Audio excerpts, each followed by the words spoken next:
आदरणीय आशुतोष पार्थेश्वर जी। धन्यवाद अजीत जी। मैं अपनी बात मैं जहाँ छोड़ी थी मैं वहीं से आगे बढ़ता हूँ कि कल डॉक्टर प्रदीप जैन जी ने सोजे वतन के सिलसिले से कुछ बातें रखी थी और प्रेमचंद सोजे वतन जब्त हुआ और कैसे जब्त हुआ, जब्ती का वास्तविक स्वरूप क्या था। मैं उनकी कही हुई बातों को ही आगे बढ़ाने की कोशिश करूंगा और कुछ उनसे अपनी सहमतियां और असहमतियां दर्ज कराने का प्रयास करूंगा। लंबे समय तक ये माना जाता रहा कि सोजे वतन जब्त हुआ, अंग्रेजी राज में यह जब्त हुआ और इसके यह मानने का आधार प्रेमचंद स्वयं थे। उन्होंने अपने जीवन सार में वो कहानी पूरी सुनाई कि किस प्रकार ठंड के दिन थे और सोजे वतन के छपे हुए 6 माह हो गए थे और अंग्रेज कलेक्टर का उन्हें बुलावा आया और तमाम चीजें जो जीवन सार में वे सुनाते हैं। लेकिन फिर ये बात उठी कि प्रतिबंध या जब्ती का स्वरूप कैसा था। मैं ये स्वीकार करूं कि इस प्रश्न को मेरे समक्ष मेरी जानकारी में भी सबसे पहले प्रदीप जैन जी ने ही उठाया, लेकिन एक अंतर है मेरी समझ और उनकी समझ में जो मैं ये आपसे साझा कर रहा हूँ कि 2010 में मैंने एक लेख लिखा कि क्या सोजे वतन जब्त हुआ था और इसमें मैंने ये सवाल को समझने की कोशिश की कि मेरा लक्ष्य यह था कि मैं यह समझ सकूं कि यह कार्रवाई हुई तो कब हुई। जीवन सार में प्रेमचंद के कहे हुए को जस का तस पूरा न स्वीकारते हुए भी मैंने जब्ती के हवाले को प्रश्नांकित नहीं किया। मैंने ये नहीं कहा कि ये किताब जब्त नहीं हुई या इस किताब पर कुछ घटा ही नहीं इस किताब के साथ। मेरी रुचि मूलतः यह जानने में थी कि इसकी टाइमिंग क्या थी और यह जानना मुझे इसलिए आवश्यक लग रहा था कि 2006 में प्रदीप जैन जी ने एक लेख आजकल उर्दू में प्रकाशित कराया और उसमें उन्होंने जमाना उर्दू पत्रिका दयानंद निगम द्वारा संपादित उस पत्रिका में प्रकाशित 3 रचनाओं जुलाई 1908 में छपे लेख आबशार न्याग्रा, जुलाई 1909 में प्रकाशित जॉन ऑफ आर्क और नवंबर 1909 में प्रकाशित दो अंग्रेजी फिलोसफर, ये 3 लेखों को कहा कि ये प्रेमचंद के लेख हैं। और ये इसलिए प्रेमचंद के लेख हैं क्योंकि वो कहते हैं डॉक्टर जैन के जून 1908 में सोजे वतन प्रकाशित हो गया था और प्रकाशित होते ही अंग्रेजी राज की इसकी भ्रिकुटी इस किताब पर तन गई और प्रेमचंद ने उपनाम धारण कर लिए और ये डाल रे अज अम्बाला नाम से ये लेख जमाना में छपे और डाल रे अज अम्बाला से धनपत राय का अर्थ लीजिए आप और इनको प्रेमचंद का लेख मान लीजिए। तो मेरी रुचि इस बात में थी कि आखिरकार सोजे वतन के साथ जो कार्रवाई हुई वो कार्रवाई कब हुई, इस रहस्य को समझा जाए। क्योंकि शोध के साथ ही बहुत आवश्यक है कि हम जो अप्राप्य चीजों को खोजने का उत्साह तो हमारे भीतर रहे, लेकिन एक अनुशासन, एक धैर्य इसका भी रहे कि हम सब कुछ को स्वीकार लेने की हड़बड़ी हम में न रहे कि हम अगर कुछ चीज दाल रे के साथ छपी है या कोई रचना नून रे यानी नवाब राय के नाम से नून रे के छप नाम से छपी है तो सबको हम प्रेमचंद का न मान ले। ये एक धैर्य हमें होना चाहिए था। तो मैं इसलिए मैं टाइमिंग पर बल दे रहा था। तो 2013 में 2006 में डॉक्टर प्रदीप जैन साहब का ये मानना रहा कि सोजे वतन से उत्पन्न प्रतिबंधों या उससे उत्पन्न संकटों के कारण प्रेमचंद ने छद्म नाम धारण किए और ये रचनाएं छपवाई। 2013 में जैन साहब ने अपने मत में सुधार किया और वो अब कहने लगे कि लम्ही पत्रिका में उनका एक लेख प्रकाशित है कि सोजे वतन की जब्ती की असलियत। इसमें उन्होंने कहा कि सोजे वतन की कोई भूमिका नहीं है प्रेमचंद के छद्म नाम धारण करने में। और यही स्थापना उन्होंने अपनी पुस्तक प्रेमचंद की श्रेष्ठ रचनाएं और जो नई किताब उनकी आई है सोजे वतन जब्ती की सच्चाई, इसमें भी यही स्थापना है। एक लेख जो इसमें है 3 लेखों में, जुलाई 1909 में प्रकाशित जॉन ऑफ आर्क, इसे प्रेमचंद की रचना मानने का संकेत सबसे पहले गोपाल कृष्ण मानक टाला ने दिया था। लेकिन जब मानक टाला साहब ने ये लगभग ये 1985 84 85 के आसपास ही उन्होंने संकेत दिया था। मानक टाला साहब ने जब ये संकेत दिया तो उस समय मालक राम ने आपत्ति दर्ज की और आपत्ति दर्ज यह कहते हुए की कि जो दालड़े अज अम्बाला है, ये दालड़े अज अम्बाला उत्तर प्रदेश के प्रेमचंद नहीं बल्कि उनके ससुर धनपत राय हैं जो अम्बाला के थे। जब मानक टाला ने यह आपत्ति दर्ज की तो मानक टाला ने यह अपने मत में संशोधन किया और यह मान लिया कि ये प्रेमचंद की रचना नहीं है, और यही विचार मदन गोपाल का भी रहा। लेकिन जैन साहब इस मत से सहमत नहीं हुए और वे अपने शोध के निष्कर्षों में सुधार के बजाय इस बात पर अडिग रहे कि नहीं, प्रेमचंद ने सोजे वतन से उत्पन्न विवाद या संकट से पूर्व भी छद्म नाम अपनाए।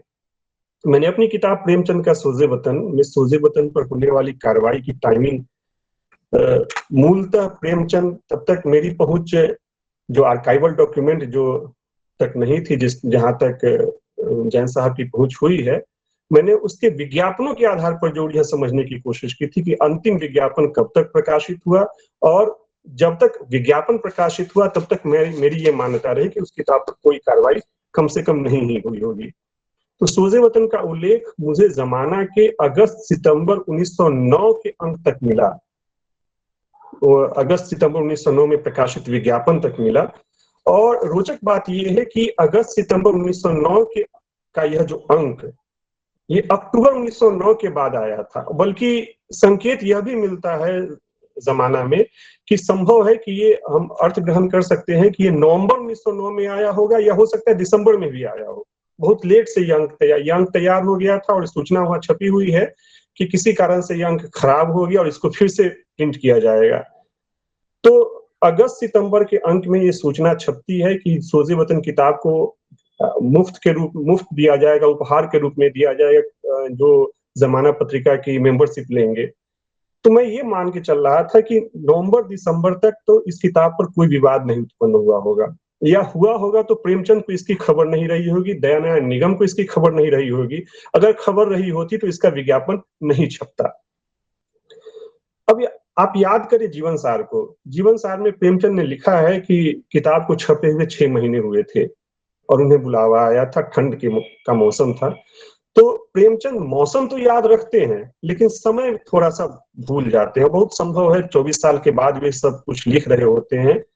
तो देखिए कि बुलावा जो उन्हें मिलता है वह बुलावा उन्हें 6 महीने के बाद नहीं, लगभग 13-14 महीने के बाद मिलता है। और जो आर्काइवल डॉक्यूमेंट जैन साहब की किताब में है उसके आधार पर हम अब ये बहुत स्पष्ट रूप से कह सकते हैं कि यह किताब अक्टूबर 1908 में आई। दूसरी बात यह कि किताब पर खुफिया विभाग की नजर पहली बार सितंबर 1909 में गई। तीसरी बात कि इस किताब पर राजद्रोह की कार्रवाई के पक्ष में इंटेलिजेंस विभाग और शिक्षा विभाग के अंग्रेज अधिकारी दोनों थे, लेकिन विधिक सलाहकार ने ऐसी कार्रवाई को न्यायोचित नहीं ठहराया। चौथी बात कि अक्टूबर 1909 तक नवाब राय यानी धनपत राय की पहचान खुफिया पुलिस के समक्ष स्पष्ट हो चुकी थी। पांचवी बात कि जनवरी 1910 में या इससे पहले ही दिसंबर से लेकर जनवरी के बीच में प्रेमचंद को अपनी सफाई देनी पड़ गई थी। संभव है दिसंबर में ही। जो आर्काइवल डॉक्यूमेंट हैं वे बहुत स्पष्टता से ये बताते हैं कि पूरा मामला केवल खुफिया विभाग और शिक्षा विभाग तक ही सीमित नहीं था। यह मामला लेफ्टिनेंट गवर्नर तक पहुंचा और यह इस उच्च स्तर पर निर्णय लिया गया कि धनपत राय अब बिना सेंसर कराए किसी प्रकार का लेखन न छपवाएंगे।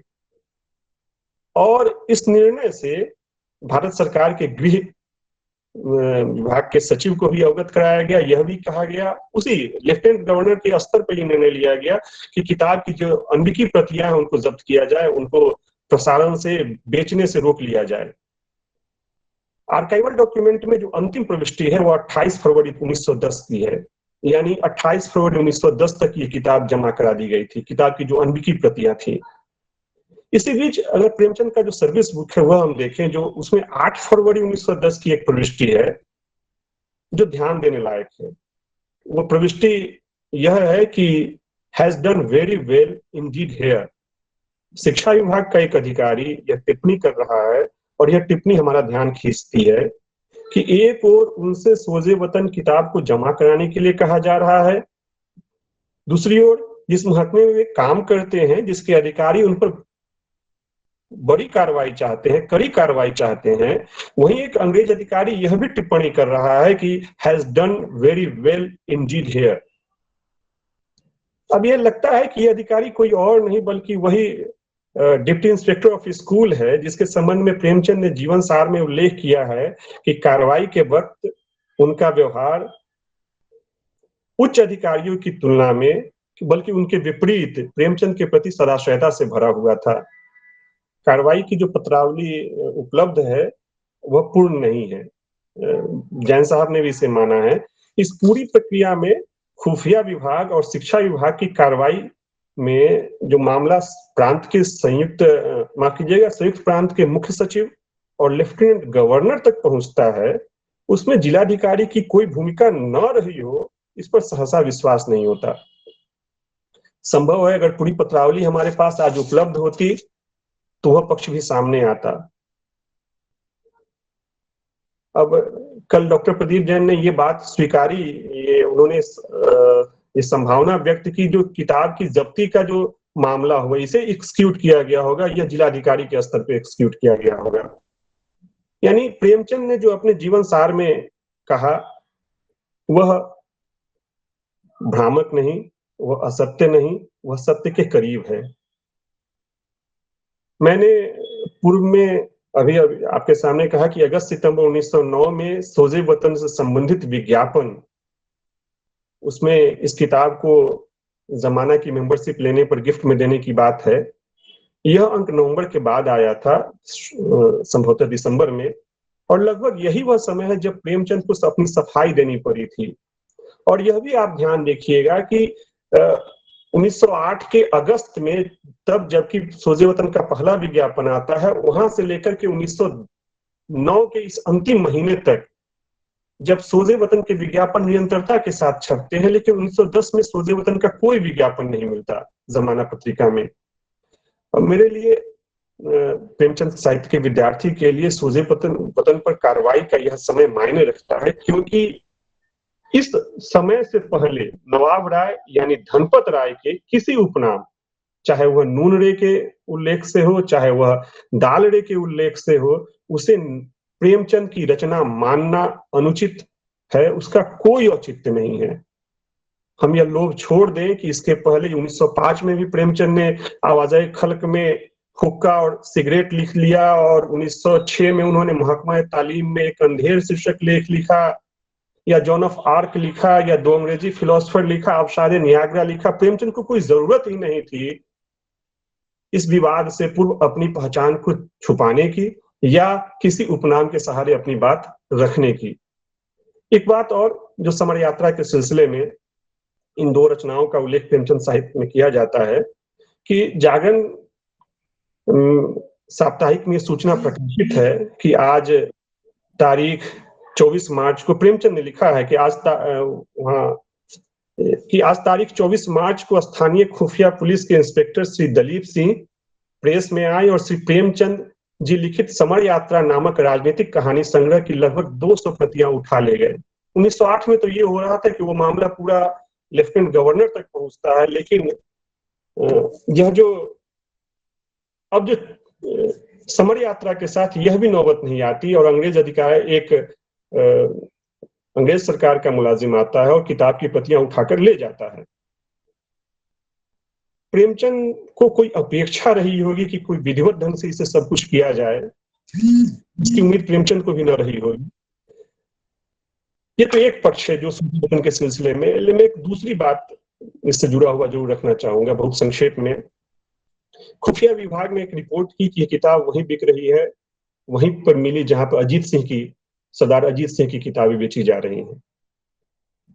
दूसरी बात कि विधिक सलाहकार ने जिस कहानी पर, इस संकलन की कहानी पर विशेष रूप से टिप्पणी की है, वह टिप्पणी है कहानी यही मेरा वतन है। 1924 में यही मेरी मातृभूमि है शीर्षक से यह कहानी हिंदी में प्रेम प्रसून में संकलित हुई। यही मेरा वतन है कहानी के बारे में विधिक सलाहकार ने यह कहा कि इस कहानी के बारे में हम कह सकते हैं कि इसमें पश्चिमी राज की आलोचना है। अब आप 1908 में प्रकाशित इस कहानी को और ठीक इसके एक साल बाद प्रकाशित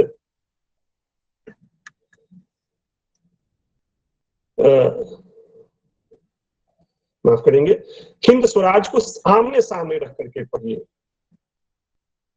कि यही मेरी मातृभूमि है। इसमें 90 वर्ष का एक वृद्ध जब भारत लौटता है, 60 वर्ष के बाद भारत लौटता है अमेरिका से, तो उसे लगता है कि यह यूरोप है, अमेरिका है, इंग्लैंड है, वो उसका भारत नहीं। और किस लिए भारत नहीं है? इसलिए नहीं कि अंग्रेजों ने इन 60 वर्षों में भारत की प्राकृतिक संपदा को, भारत के संस्कार को, भारत की पहचान को नष्ट कर दिया है। भारत की पहचान क्या है? भारत की पहचान उसकी आस्तिकता। अब ये इन वर्षों में ये कहानी इसलिए बहुत मायने मुझे लगती है कि इसे बार बार पढ़ा जाना चाहिए कि इन वर्षों में इस कहानी का पाठ इस रूप में किया जा रहा है कि प्रेमचंद एक हिंदू भारत का निर्माण करना चाहते हैं। इस कहानी में याद रखिएगा कि ये जो 90 वर्ष का वह वृद्ध है, उसे भारत की अनुभूति कब होती है? जब सुबह के समय वह बहुत निराश और थका हारा है, तो उसे सुबह के समय गंगा स्नान करते हुए जाते हुए लोगों की आवाज सुनाई देती है जो भजन गाते हुए जा रहे हैं।